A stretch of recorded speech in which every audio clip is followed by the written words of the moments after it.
Welcome back to Harville. Today, representatives of the Tea Party movement are meeting with the chairman of the Republican National Committee, our friend Michael Steele. Can the party establishment and the Tea Party movement collaborate or cooperate? Do they want to do it? Richard Mack is sheriff of Graham County. He was, in fact, in Arizona. He speaks at Tea Party rallies. He's a very popular fella out there in the movement, and he certainly supports it. Sheriff, thank you for joining us. I really want to learn some things tonight. We only have about 10 minutes. You can teach me. Is the Tea Party movement ready to join hands with the Republican Party and beat the Obama Party this November? Is it possible? Well, that's really not what the Tea Party is about. I speak at Tea Party organizations all across the country. Just got back from Texas. We had a great crowd there. I'm speaking in San Ramon, California tonight. This really isn't about going back to the Republicans being in control. This is about whether or not our politicians in Washington, D.C. will follow the Constitution, and can we get back to once again, a free society based on the principles of freedom that our country was originally founded upon. This isn't about Sarah Palin. This isn't about Richard Mack. This is about whether or not we can have the Constitution restored as the supreme law of the land. My take on all of this is that there's only one answer left. There's only one answer left, and that's at the local level. Okay, let me ask you, when was the last time you thought the United States government was led by elected officials you thought were honorable to the Constitution? Last time? I think Ronald Reagan came close, but you're talking did he about honor the Constitution? Did he honor the Constitution as head of the executive?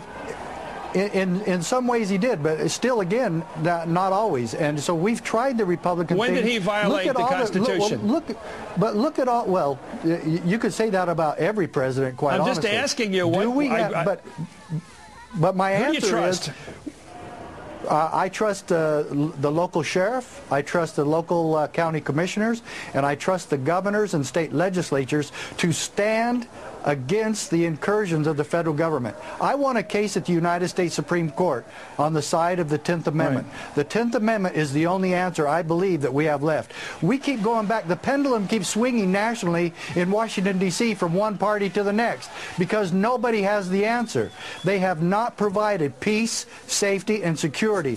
The Republicans have not followed the Constitution. Both parties have us at national debt and completely destroy our economy. Both parties have us involved in the war in Iraq and other wars that we shouldn't be involved in. There's no end in sight in this ridiculous war. Both parties have caused our borders to be infiltration places for terrorists. We pretend that we're having a war on terrorism, yet we allow terrorists to come through our borders. It's easier for a terrorist to enter our country through Mexico than it is for you and me to get on an airplane at our airports.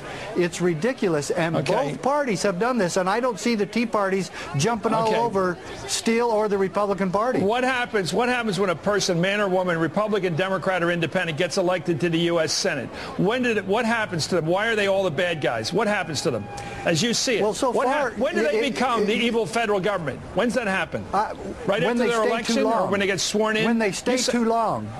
Well, I'm telling you, they stay too long. There's been a lot of good people there. You look back at even John McCain when he was first there. He was pretty decent, but he stayed there too long. And these politicians become Washington D.C.ized, and we need to get these people out of there. And right now, I'd say the only answer in Washington D.C. is get all of the bums out. Okay, look, I think that's a popular sentiment. But I want to know about you, sir, and your ideology. Do you believe the following? I want to ask you what your ideology. You're backing this woman, Deborah Medina, in Texas for governor. Fine. She's something of a truther. Are you? Are you a truther? No. Glenn Beck tried to make her a 9/11 truther. I know Deborah Medina. She just gave a speech the other day. She just gave a speech. I'm sorry, sir. We have the tape. We'll play it again tonight. She gave a speech the other day saying that she wants to know what happened on 9/11 where the government was involved. She thinks that's a fair question. Do you? Do you think the federal government could have blown up those buildings? I think just like everybody else in this country that I want all the questions answered surrounding that. Do you think there's a question about whether the federal government blew up those buildings? Is that an open question to you?